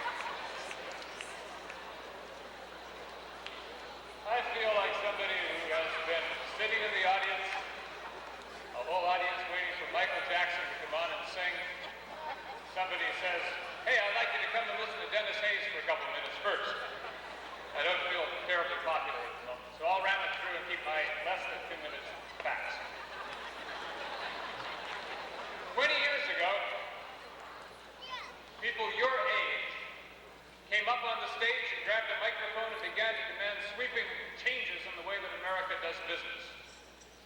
On April 22nd of 1990, we're expanding that. We're expanding it to 134 countries on 7 continents, a couple 100 million people demanding changes in the way that the world does business, demanding that we save our Earth. In the course of the last week, I've traveled throughout the United States with the Reverend Jesse Jackson, trying to enlist new constituencies in this battle and trying to call attention to those constituencies who are already in it, constituencies who've been ignored. When people think of environmental states in America, they think of New Hampshire, they think of Oregon, but the people in New Hampshire and Oregon don't face your problems. The people in New Hampshire and Oregon live in communities, they live in villages, they live in cities. The people of Louisiana live in targets. You live in targets for the streams of solid waste and hazardous materials, radioactive waste from around the country that are pouring into your state. And you haven't in the past, until the last few years, been responding to that, but now you are. In this community, you've got lessons to teach the people in Oregon and in New York and the other states because you've brought about change before. We've passed a bunch of laws, but 20 years after the birth of the modern environmental movement, the world is in much worse shape than it was 20 years ago. And we need to learn how you acted successfully, what you did to make it work in the civil rights struggle. When the decision was made by a handful of people in a handful of communities that they didn't want to ride in the back of the bus anymore, they didn't go pass laws, they didn't pass regulations. They stood up, they walked to the front of the bus, and they sat down, and they called on the world to adjust to that new reality. We're asking you now to march from New Orleans to Baton Rouge in the same sort of way to call attention to a new reality and tell the world to adjust to it. Like everyone else, I sense the Reverend creeping up behind me. I'm going to stop right here with a plea that on April 22nd, you all be part of this 200 million strong standing army out to save the earth. Thank you.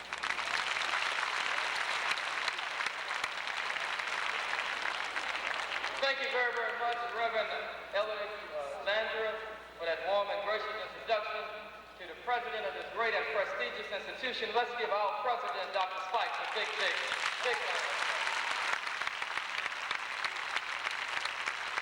Let's give all of the Southern University student body a big round of applause.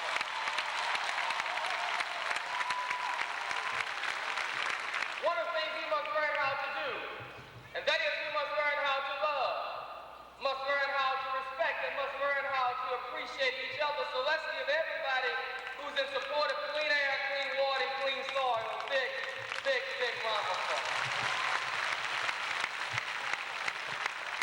I promised Reverend Alexander that I was going to be 3 things. I was going to be adequate, I was going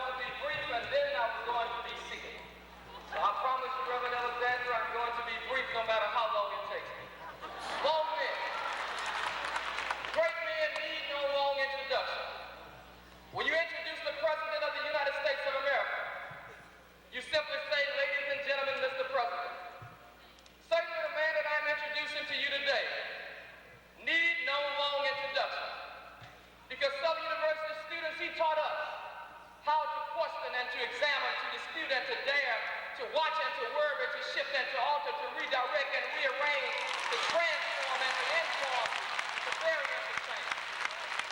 He taught us. And it's an honor today to bring a man who is not instant. Nobody added hot water and he popped up. He's not an instant reader. And if you read your history books, you will find that Booker T started to teach so Rosa Parks could take her seat. And Rosa Parks took her seat so Fannie Lou Hamer could take a stand. And Fannie Lou took a stand so Martin Luther could march. And Martin Luther marched so Jesse Jackson could run.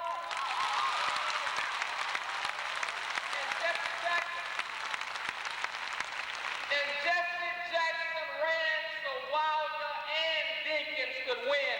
Let's give our leader, President Dr. Reverend Jesse Jackson, a big round of applause.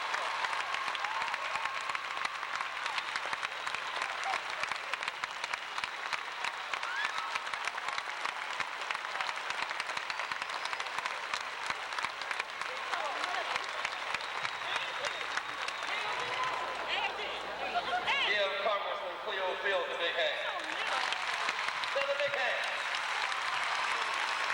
A Southern University student body president, give him another hand.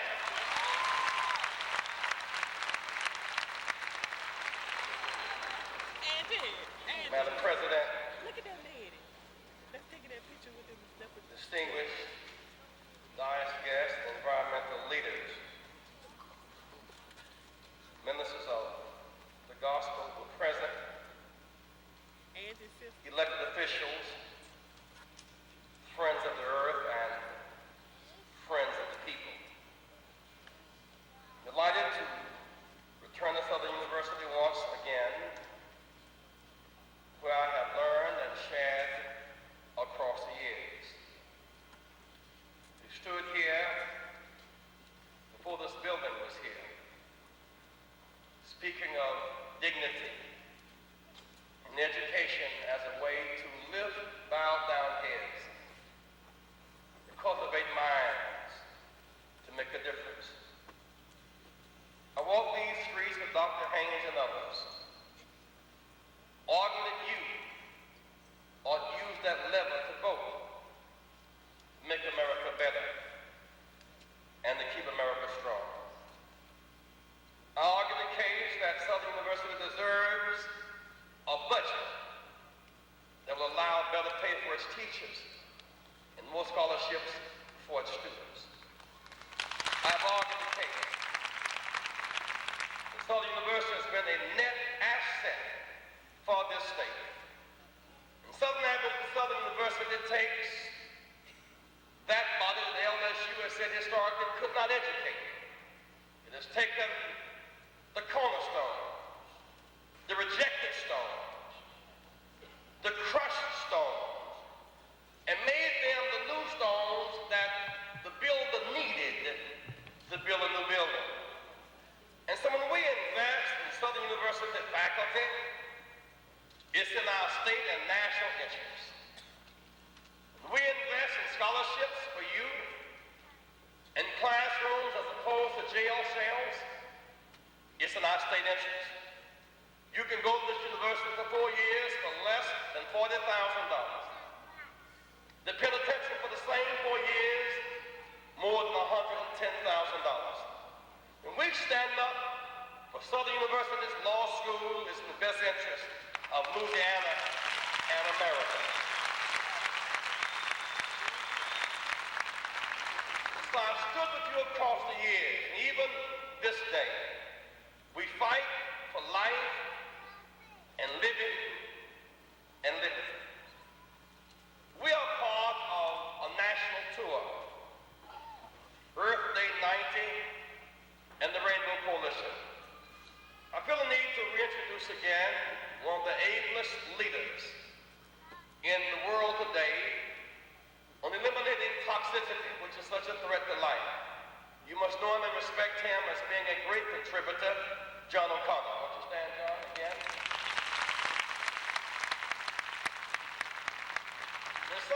sense, a scientist, a humanitarian, the man who started the Earth Day in 1970, who's heading it again globally this time, in many ways is the father, the originator, the thinker, the conceptualizer, the one in some sense who's responsible for my being here today in this capacity, the father of Earth Day 90, Dennis Hayes. Stand again, Dennis. Give him a big hand.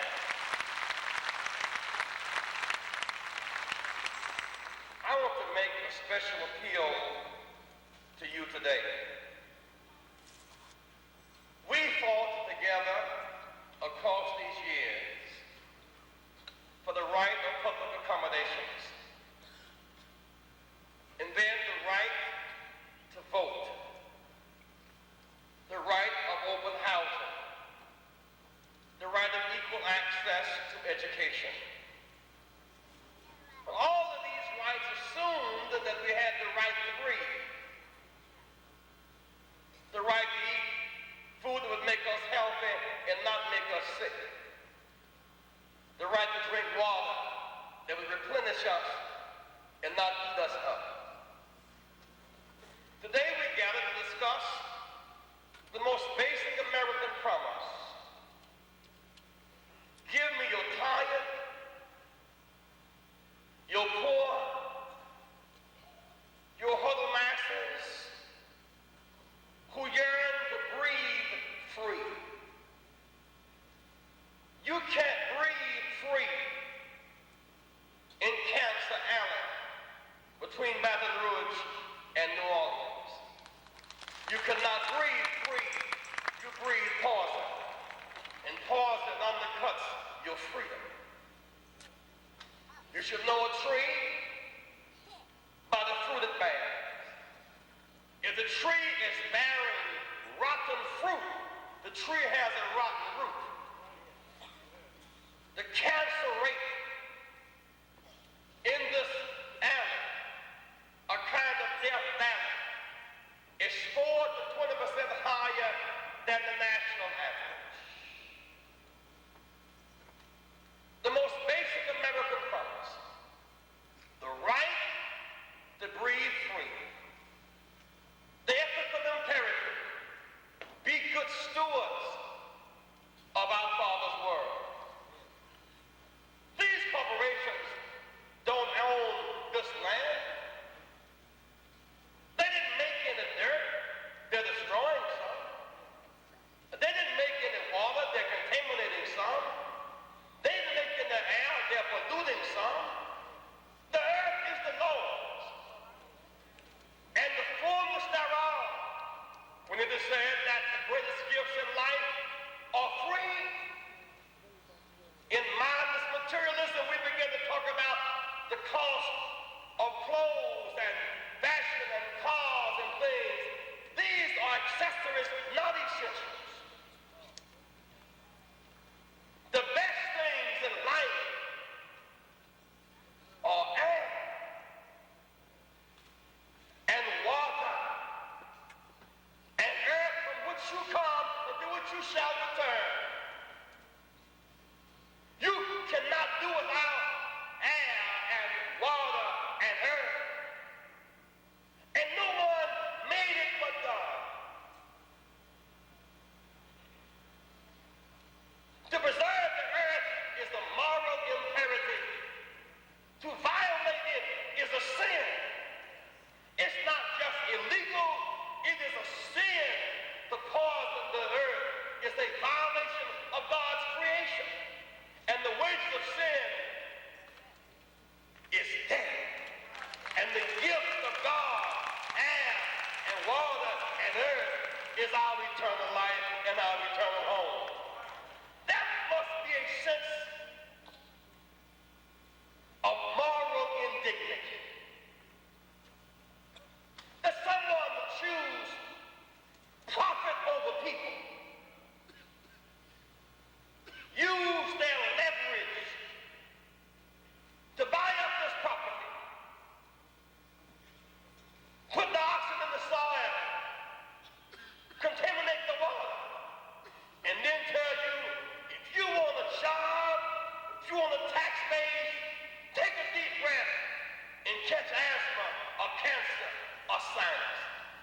you want a job, be quiet. My friend, that is terrorism, to hold people hostage to dioxin and carcinogens and nitrates just to have a job. Jobs do not preclude dignity. Jobs are dimensions of dignity, but there's nothing more basic than your self-respect and your right to live and pursue happiness with abundance. You can't just say, well, if the plant leaves, I'll lose my job. I know jobs are important. I know full employment is a desirable goal. But in slavery, we had full employment. Everybody had a job, but no dignity and no ability to breathe free.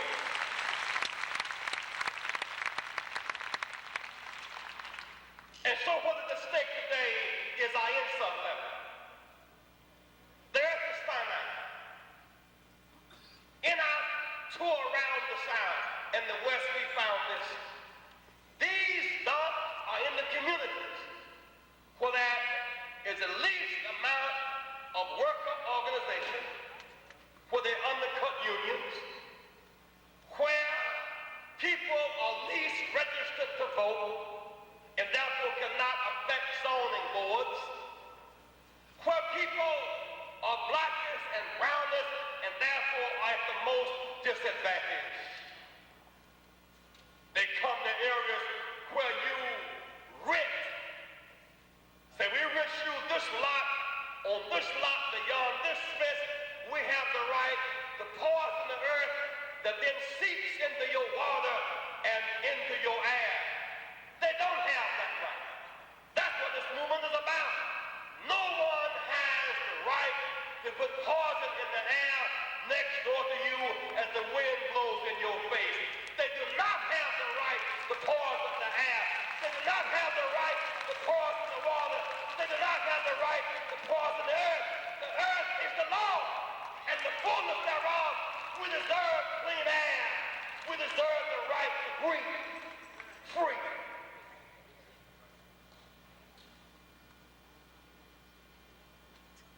Though these dumps are mostly in black and brown communities, those who don't live there, you don't gain the sense of false consolation.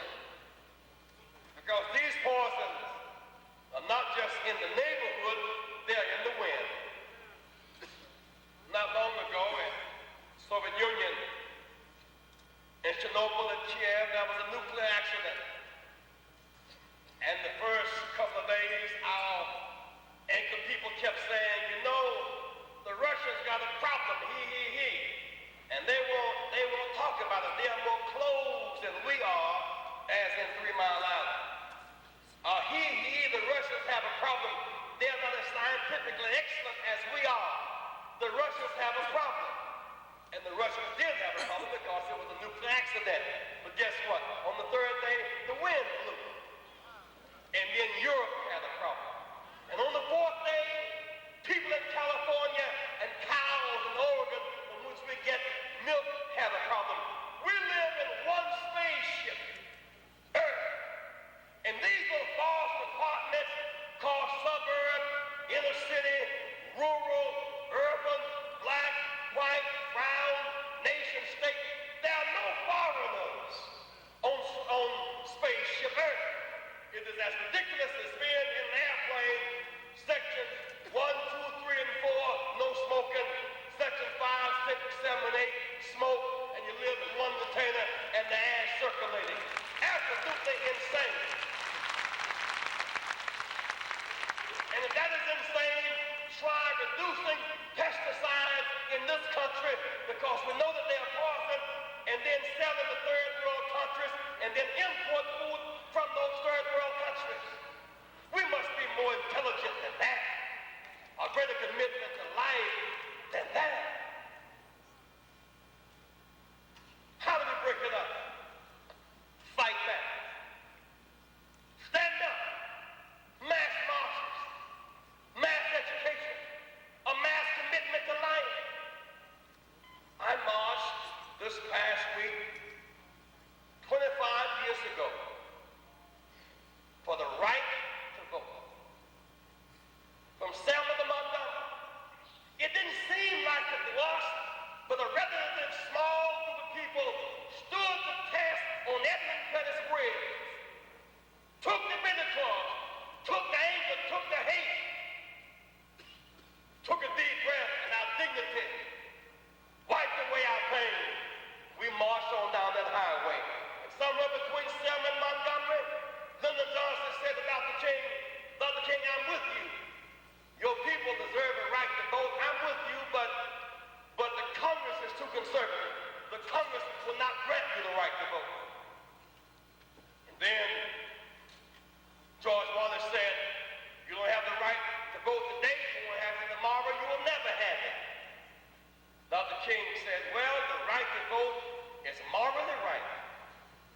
27 in Montgomery, we marched enough, and we bled enough, and we died enough, and we wrote the right to vote with blood, and Johnson wrote over it with ink.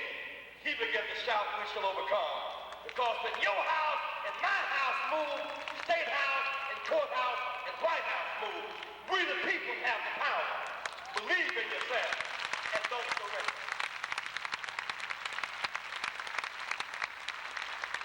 I've been, Brother Hayes, in a lot of marches since 1965.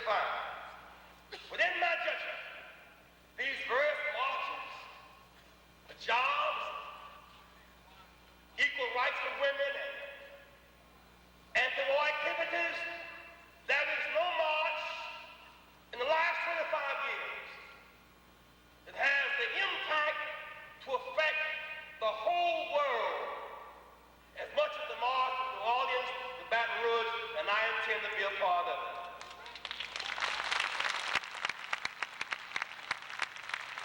Because from Selma to Soweto is this idea of self-determination. From Birmingham to Berlin, this idea of self-determination. From Macon to Managua, this idea of self-determination. It was born in Selma, Alabama. If Selma, Alabama could inspire the whole world for the right to vote, cannot New Orleans to Baton Rouge inspire the whole world for the right to breathe free and have drinking water and good clean earth? The march from New Orleans to Baton Rouge is a worldwide march, but the stage is Louisiana. People along that route, cancer rates 4 to 20 times higher than the national average. If the Russians or the Sandinistas or if some foreign power was poisoning our earth, our water, our air, we would call it chemical warfare and we would fight back. It does not matter what the devil's name is. If he poisons air and water and land, we must fight back in the name of life.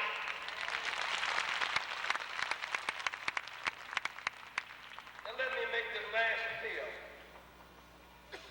While we're going to have workshops,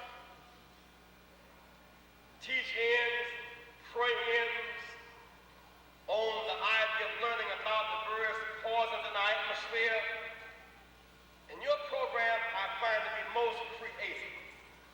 A way of getting people involved and conceptualizing just what it means to have poison, food, and water and air. All these sinus congestions, these are natural ailments. All the sinus congestion, because your nose is trying to filter poison and your body's rejecting it.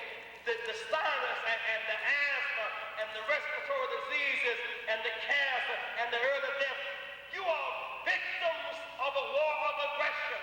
By the greeting, you must demand the environmental violence ends. One thing about this violence, it's not limited to one side of town. Whoever breathes, it may emanate from the poor community, but when the wind blows, there is no hiding place. Black and white, rich and poor must come together to save the earth and restore the Garden of Eden.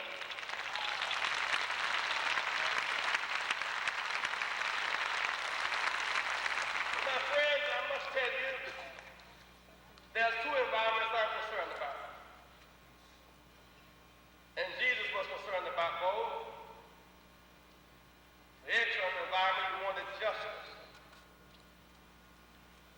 equal protection under the law. He wanted men and women to be fair and do unto others as they would have someone do unto them. And he was willing to break with tradition to demand that people stop being arrogant and self-righteous and sexist and racist. That's why he talked about the foreigner. That's why he talked about the brother on the Jericho road, the stranger, because he felt that morality demanded you go beyond folks whose name you know. It demands you go beyond your race, your sex, your class. Morality and character makes you bigger than himself. And so he talked about the stranger on the Jericho road.